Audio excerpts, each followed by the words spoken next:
So my name's KristeLindenmeyer, and I'm a university professor at Rutgers University, retired.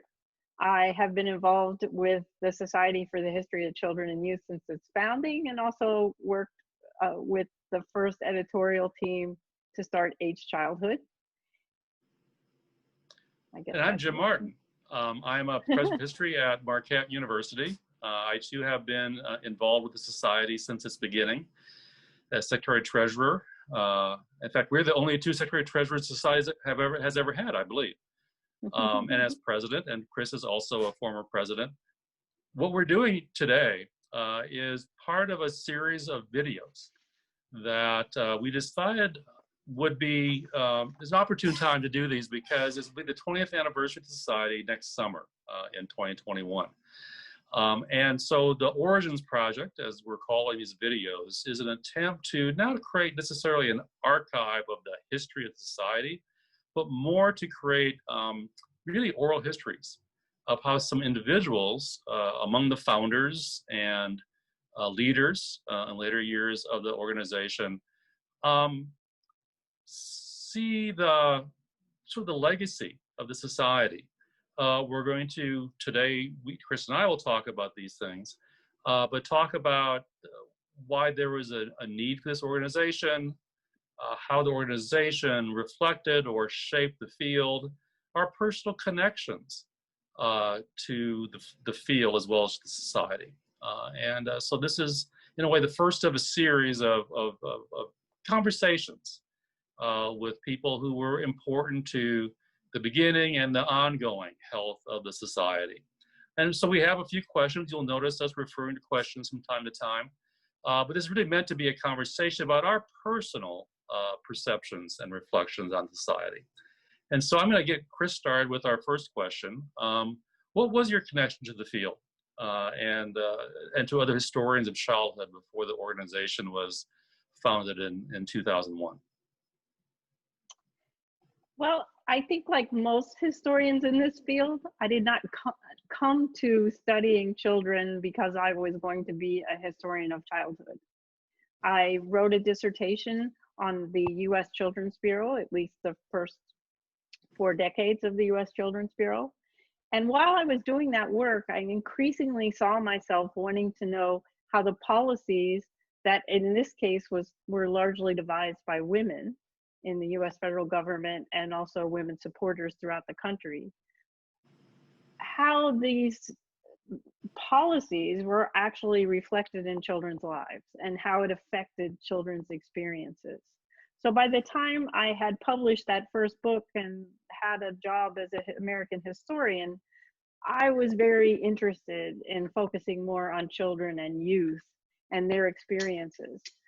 But calling myself a historian of childhood was still not something that really raised to my consciousness until I'd say the late 1990s.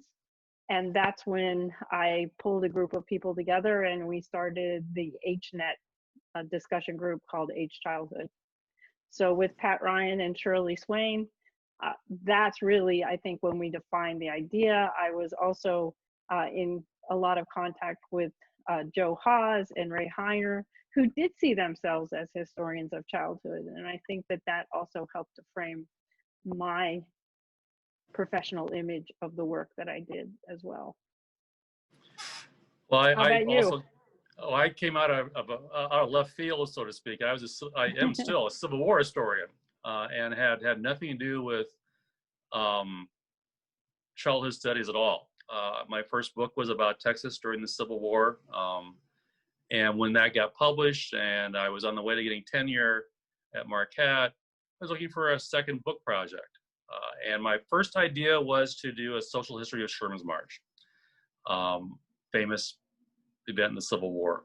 But somewhere along the way, I came across a couple of books. One was David Nassau's Children of the City at Work and at Play. Another was Elliot West, Growing Up with the Country, Childhood in the Far Western Frontier. And I really liked them, and I assigned them to a class. I had a one-semester U.S. survey class that I taught to elementary ed majors were required to take it. So it was entirely women the first couple of times I did it, at least.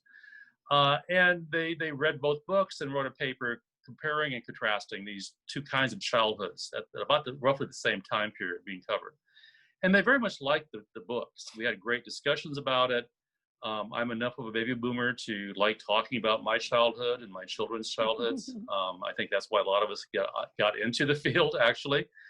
And it's a superficial statement to make, but I think it's also true about us. And so as I developed this idea, very vague idea for a second book, I thought I'd have a chapter about children in it. And ultimately, and I don't quite, again, know all the steps, this is a long time ago, to this, but I decided to write a book about children during the Civil War, which came out in 1998. It was very unique in that no one had written about children during the Civil War. It was extremely interesting to me. It did pretty well as a book. And so about the time that Chris and others were creating Age Childhood, I'm kind of getting into children's history. And I did a few other projects related to that Civil War era children over the years and immediately following the publication of that book. And I would imagine it's Age Childhood that probably got me involved. And you came here for that conference, right? Because I got a big NIH grant to do a website called Children Urban America. And we had a conference that revolved around that, just as we were getting started. And I believe you were one of the plenary lecturers. And so that would have been in 99 or 2000, I think, that conference would have taken place. So about not long before our next question, the preliminary conference to the founding society. So that's my story, but I'm going to ask you to talk about that 2000 conference that you organized in Washington.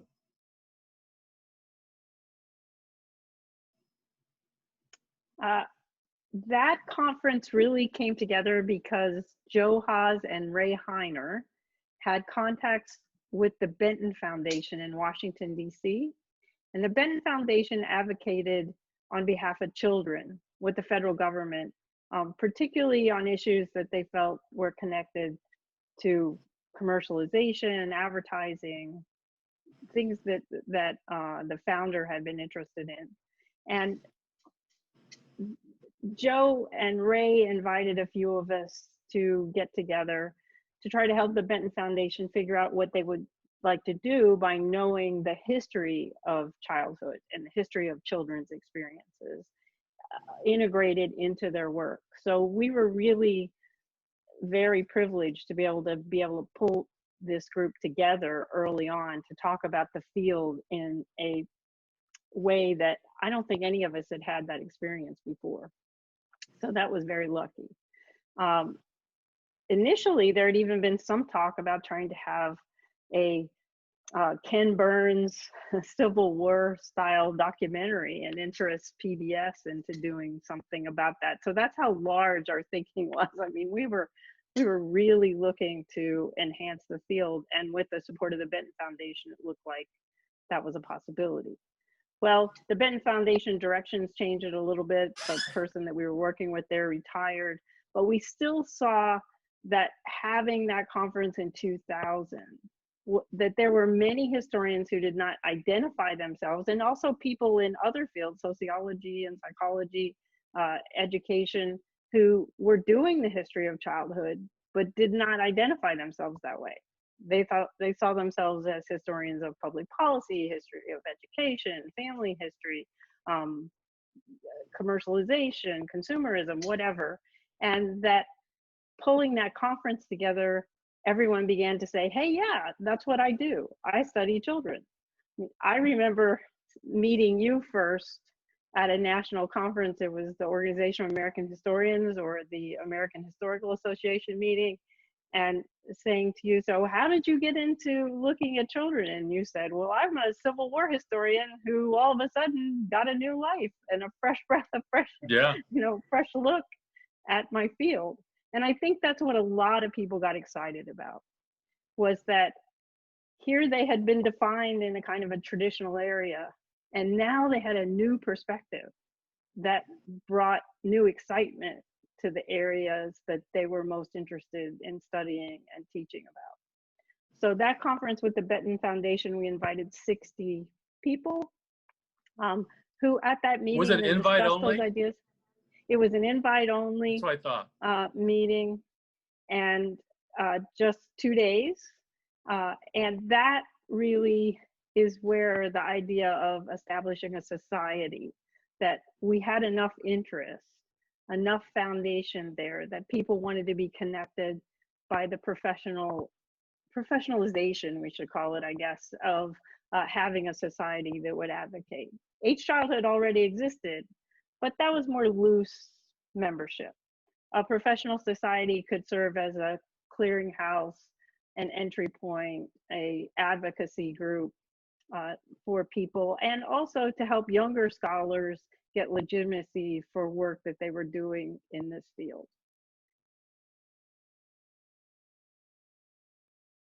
I mean, is that kind of your take on it as well, or did you have Well, yeah, and I another? didn't know about the background stuff because I wasn't involved with creating the conference. I remember being very excited about going to the conference. There's one or two other people I knew from my other life, as I say, who were involved early on too, at least at the conference. What I remember, so apparently you must have said something to me about this possibility of creating an organization before I got there, because I actually talked to my chair before I left saying, you know, there might be this organization and I'd kind of be involved, and with the department's support, you know, being the home office. Now, as it turned out, did not require much support from the department because we were a very low budget and low key organization from a administrative standpoint. You also did a lot of work yourself. So Oh, absolutely, take credit yeah. for that. Yeah. But we didn't have stationery, for instance. I didn't have an RA. Didn't need an RA, you know, for things. So that he was very supportive. So I came in thinking that, and I would like to be part of this. And we're being pretty self-consciously historic here as we think about it. And I remember even at the time, the meeting at the end of the conference, which is where we agreed to start an organization, which was a smaller part of the group. It wasn't all 60 people, if I'm right. And almost everybody who became leaders later on were there. And thinking, this is really cool. You know, this is, I'd found the field to be very fulfilling. I mean, I've retained my Civil War field throughout the period since then, with a whole different set of friends and a whole different ways of doing things, you know. But it was really interesting and fun to be on the ground floor of a new organization in my new field, you know, that I was kind of feeling my oats in a little bit. And so there was a lot of personal motivation, as well as it's a good idea to have this field represented, I think, more formally.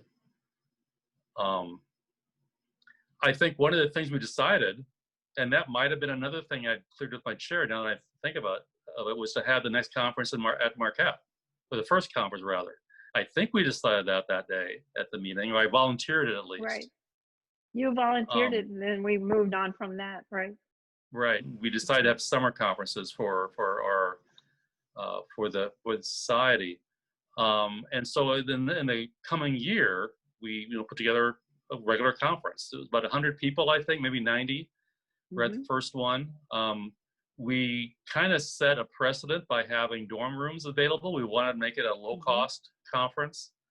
And as Secretary Treasurer throughout the time, I was the practical thing about practical stuff as much as policy things. And that was one of them. And so almost everybody did stay in the dorm, I think, that time. And to have them on college campuses to make it, again, cheaper. We had lots of grad students for that one. And what was your sense of the conference? I have my own thoughts about what the conference was like, but what was your sense of arriving and being there and the tone? Oh, I think it was just exciting. Everyone felt that they were at the creation of something new. And that was very exciting for people. It could have also had a little bit of this issue of people who had done, say, African American history early on, or women's history early on, or even immigration, or ethnicity, were told, this isn't real legitimate history. This is a fringe field. It's nice, that you are interested in this area, but it's not as important as other more traditional fields like politics or great white men, Hmm. to be honest. And I think people felt legitimized and really excited that they were talking to other people who were also interested in this topic and felt it had a real place in enhancing our perspectives on the past. There was also a lot of push to not just make it about the United States, that we really needed to be international. And I think we had a great advantage that H Childhood was always a virtual international discussion group from the beginning. So because of that, I think it helped the people that were there to think in a more global perspective. That was my take on that first meeting. So it's excitement about the field, and also the fact that it should not be just focused on the United States. Yeah, and I think what's interesting is that the content of that first conference was overwhelmingly American. Yeah. But from the beginning, it was not meant to be an American-only field.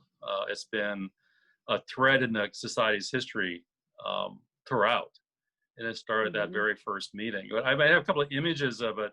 I, for some reason, remember very clearly the first general meeting, of the membership, because we had to approve of bylaws. And I don't remember who all worked on the bylaws. I think I came up with a very rough draft, and other people joined in. I think we must have elected officers that day then too, because we wouldn't have had officers before that. And so I remember that meeting, which almost everybody stayed for. I mean, it was a pretty, I can picture the auditorium we were in. The biggest fight was about whether or not we had biannual or biennial. I was going for biannual. Apparently it's not the same thing at all. But anyway, it was a very funny argument we had before people could look it up on their phones back then. That's true. And I also remember Joe Hawes sitting to the side, but he was running the meeting, if I remember right. He looked pretty pleased with himself and with us. I don't mean that in a negative way at all. He was so happy seeing this happen, and yeah. I think there was excitement. I think there was a bit of shyness, because it wasn't that we all knew each other. We had I knew like 3 people, there personally at least. You probably knew more than anybody else did, but they're just little pods of people that knew each other, and it wasn't, as the first conference, it's not surprising, I guess. But I think one of the hallmarks of subsequent conferences is how extraordinarily noisy they are, and friendly, and full of friendships that, and this is actually an effect I've had. It's an effect it's had on me, is that those kinds of friendships that you don't see someone for 2 years, but you meet them in 2 years, and it's like you were in their office last week, chatting about stuff. And that was gone. Right. That wasn't there at the first conference, but there was a real, very palpable, and I've never said that word before, a palpable sense of excitement. I think, because we're starting something new, and it really did seem to be something that reflected interests that we had, that we shared very deeply, I think. Yeah, I agree. I also think, by the time we had the next conference in 2003 at the University of Maryland, Baltimore County, and I took responsibility for that one, it was very clear that the people who were taking on leadership roles in this organization were willing to do the grunt work. Kathleen Jones did a newsletter that she put together just really by contacting people and getting work out and making sure that happened. I know that you worked with her on that as well. But she had we were co-editors for content, but she did all the work there, and it was a nice newsletter. It was a nice newsletter. So we went from not only having the digital, we also had this newsletter that people could count on, kind of a precursor of the journal. And Kathleen really deserves a lot of credit for that, because that was a lot of work. The fact that when you and I both did the early conferences, we set the model for being able to put an affordable conference on that people with little outside support could afford to come to because they stayed in dorms, and all the work that Right. went into making that happen. Transportation issues. I mean, just the little nitty gritty stuff. The editors on H Childhood figured out a way that they weren't on 24/7 and did a rotating responsibility there. So the fact that people were willing to put the work in, I think, is very, very much a lesson for if other people are interested in professionalizing their field. It's not just about status, it's about doing the work. Yeah. And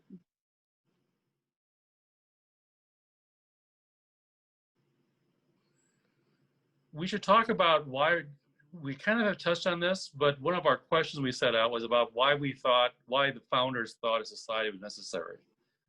mhm. Is there anything you want to add to that? I mean, what was it? And it might be almost as much in retrospect, here's why it was necessary as it turned out. But there was certainly a sense of a need for a society.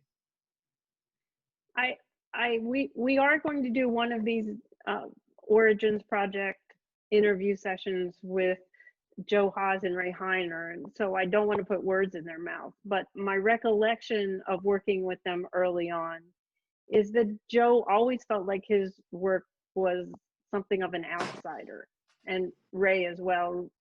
Ray worked more through the history of education side, and Joe through the history of public policy side. But I think they felt within those fields, their work did not have the recognition from other historians that would help if you had a professional society that was their main focus, was to promote the history of children and the history of childhood. And that's where they were coming from. And certainly for the rest of us who were shifting from other fields, I think that, at least for me, that's definitely what I thought too, is Yeah. that we needed that. I'd been part of the early editing team for H Women. So women's history had been kind of through that stage of development. I'd also worked with the Society for the History of the Gilded Age and Progressive Era early on. And all of those professional efforts, I think, raised the legitimacy of the fields in a way that if they hadn't organized professional societies, they wouldn't have been able to do that. And I think then it was just a thing to do as well. I mean, I'm not sure it is Yeah. anymore. I mean, I think I hadn't thought about this till just now, in fact, but with with the internet and and the different ways that universities support research now, especially the last few years, I'm not sure we would start a society now. That's not to say societies that exist now can't, survive, but it's you start a blog, you do something else probably to get what we wanted out of it. But then it was the thing to do. My memory is that Shagapi was actually one of the big models. It seemed to be a pretty well-run organization. Yet also a lot of people. I think the strongest period for this field is 1870s to 1920s and 30s. I mean, your work is certainly in there. I've done a little work in it, but that was kind of a lot where education reform happened, where other kinds of reforms going on, where records become more plentiful, and so I think that the excellence of that organization, but also the fact that a lot of people in our organization were actually in that one too, made a difference. I didn't have anything to compare it to. This is the only small organization that I belonged to. The Civil War organization that I would end up becoming president of as well later on was much bigger in a way, but much less organized. It didn't do as much. It didn't have a conference then. So I had no other models, but I think Shagapi was just fun to say for one thing, but also I think I might have stolen their bylaws. I think I brought them. Yeah, I think so. Right. Yeah. I brought them over. And I'd also been editing for HCY. So, the fact that I was already had that model as my experience, I think also was one thing that helped launch us a little bit more quickly than if we hadn't had something to build on already. Yeah. I'll never forget going to an early meeting with that society And one of the reasons why they said they needed to do more promotion of the Gilded Age and Progressive Era was because there was no war in that period. So, you know, I do think that sometimes, you know, that people who feel like their eras or their periods that they study are a little bit left behind because other things seem more sexy and exciting. That's what Yeah. draws some of us to professionalization. Yep. Yep.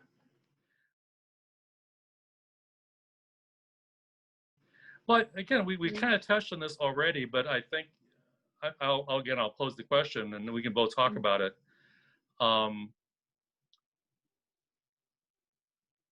I guess I'm going to twist a little bit. Have the goals of the society changed over time? What have we added to our goals? Because we talked about the internationalization of it. We've talked about creating a place for people in the field to gather, so to speak. What other goals were there, and what have we added to them over the 20 years that the society has existed?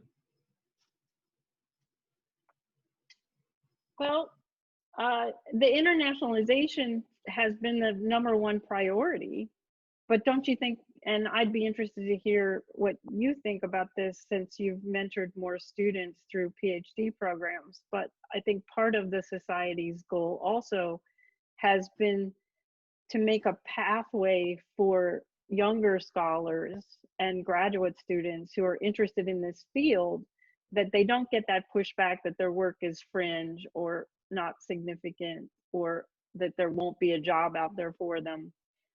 One of the things that's in my experience is that before I even came to Rutgers University Camden, I had read the National Endowment for the Humanities proposal for starting a childhood studies department at Rutgers Camden. So that's how I became aware of Rutgers Camden and the interest there in childhood.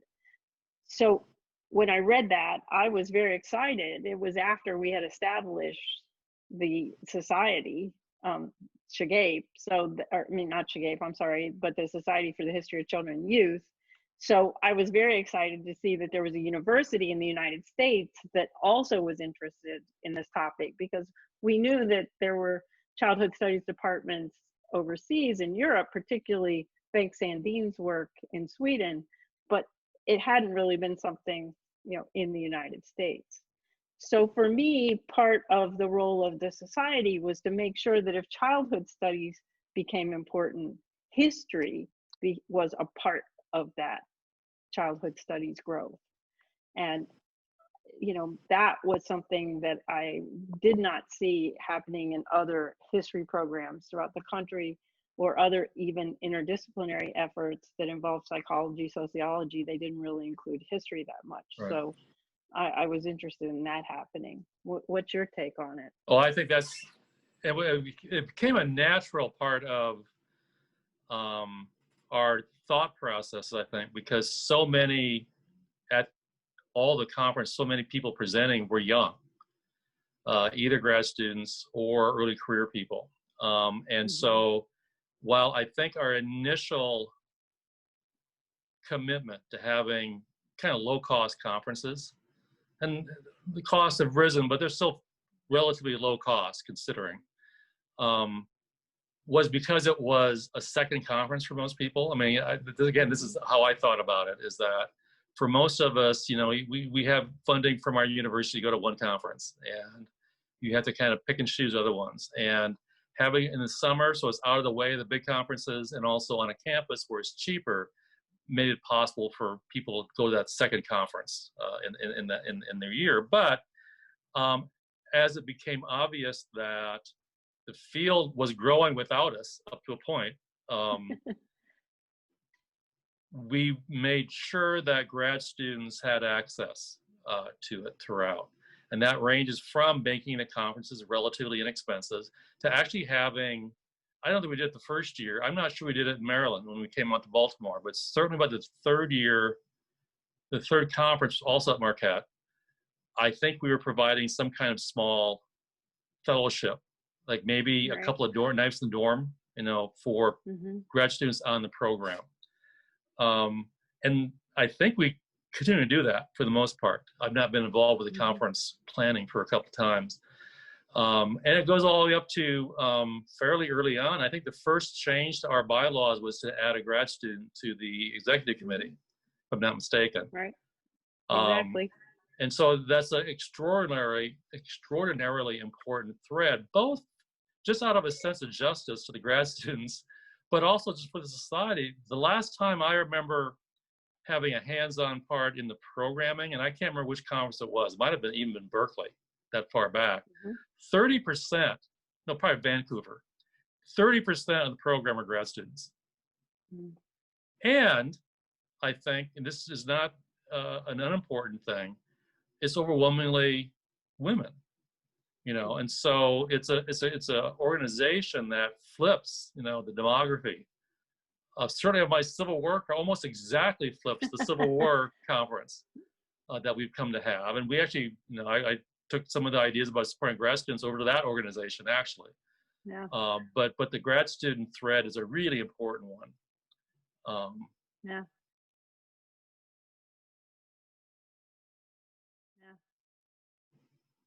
Well, that kind of gets to why, too, we eventually started the journal, because the journal gave an outlet for publication. As the traditional markers for earning tenure and promotion continued to be the same, it meant that if we were going to support these younger scholars, as well as people who were mid-level who were trying to get full professorships, there had to be an outlet for their work, a professional, peer-reviewed outlet for their work. So the journal was a continuation of that idea as well. And that journal started, of course, in 2008, and you can talk a little bit about that.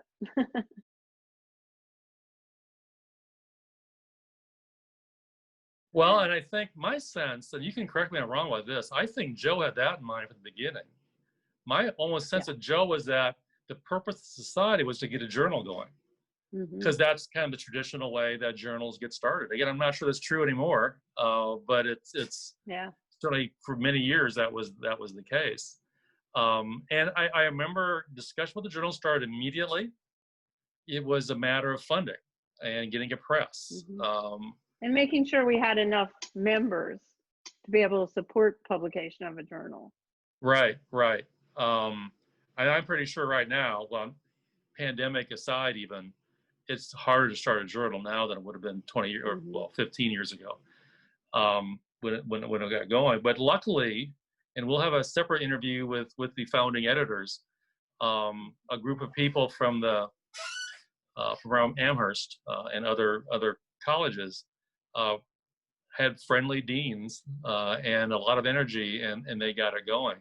But that, in fact, was kind of a rough thing too. I remember there being and I'm not really even sure what the fight was about, but one of the few times that I remember being at a meeting at a society, at one of our society meetings, where tempers got a little, was about the journal. And I don't know why. I don't know what it was. There's something about it that was happening. But for the most part, it's been a great success, I think. But I think having been a dean, I can say that anytime that it's something that's worth something, that has real value to it, that's where I won't call them fights, but the feuds, the controversies arise. And so the journal really was an important step. And I think that people were arguing about it only because they wanted to see it succeed. It was a really tangible version of creating a society. Yeah. I mean, the society has, a 1.5-page set of bylaws, and we meet every 2 years, and what a journal is the record of that society in a certain way, I suppose. Exactly. And I think today, well, it's a great journal, and there's still great articles. I don't know that. I mean, I was editor for a while as well. I don't think the numbers of submissions have fallen off, as far as I know. Maybe just because of the pandemic it has, but I don't know about in terms of the field. There are plenty of submissions, but I think there's a lot more being published in other journals now. Yeah. Because I don't know. I mean, we have the article award we have several article awards now in different languages and so forth. And And we don't have a rule against it not being one of our own, publications, but it's not usually in our journal, this annual award that we give. And that says something about the field too. I don't think we'd start a journal now, if Yeah, we're starting exactly. from scratch. We wouldn't need to. We wouldn't feel the need to do it, probably. Exactly.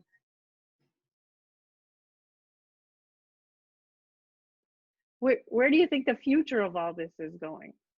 This field of the history of childhood or history of children, however somebody contextualizes it.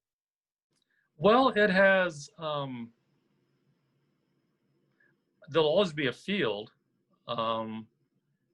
Whether or not you're going to get more, we were talking this earlier, but the notion of there being faculty lines for children's history, I don't think that's going to happen. I mean, there'll be plenty of people who do children's history, but they're not going to be in a line that's been set aside for children's history for the most part. I think we'll continue to operate as a mid-sized organization with a really, really good conference every 2 years, welcoming to grad students to young scholars. But I think there will be, as there has been for the first 20 years, a lot of turnover. One of the things that, you faced it as Secretary Treasurer, I did as well, is that there's a lot of turnover in membership because people do come and go. That could easily have been me. There's nothing saying I would have stayed doing children's history, of which I got done with Civil War books. There's plenty of other Civil War books to write. But I decided to stay. I created a class in children's history that I still teach at Marquette. And I've had parallel careers there. And a lot of that the origins group, founders group, continued doing that as their main field. I think it's still a matter of many people coming in for 1 or 2 articles or for a book project or co-edited, and that's, we're a welcoming organization. And I don't think that's a threat. It drove us nuts sometimes because we kind of wanted to grow our membership. But I think I suppose there is a way of doing this, but I'm not going to be the one to do it. I would love to know how many different people have belonged to the organization over the 20 years. We probably have less than 50 that have belonged all 20 years. I'm just guessing. I have no idea how many, but it can't be much more than that.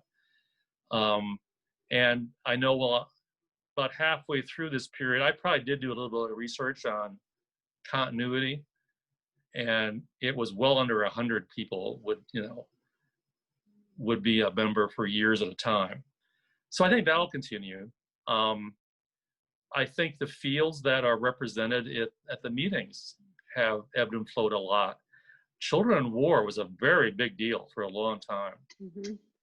There'd be 3 or 4 sessions, and it was kind of where I'd be slotted in as a commentator or a chair or something like that. A lot less of that now. And so I think fields will change, and that will also mean more turnover of members. I think the international characteristics of the organization will continue to be a bit of a challenge. It's always been a challenge. For various reasons, I think, not out of will or commitment, more that I think in some ways at least, European historians are more social sciencey than American historians of any field, not just American history. And so they don't always find our conferences very interesting. And the conferences are kind of different, in Europe than they are here. That's not a bad thing. It's just, I think, is a thing that is always going to be a challenge every year. I believe they were the ones, Europeans, and they have, again, different funding mechanisms and different situations where they don't really get tenure quite often. It's a whole different process. We're less likely to be members long-term. And so, again, these are not negative. They're just challenges that I think will continue because this is different ways of doing things a little bit.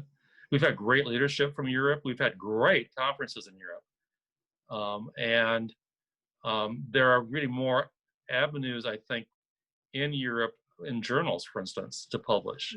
So we don't get a lot of submissions, at least not when I was doing the journal, from Europe. We get some. And so it's still, I think, a work in progress that will probably never be done in terms of getting truly international, but we're pretty international, and it's something to be proud of, I think. Well, I would agree, and I'm very excited about the next conference next June in Galway, Ireland.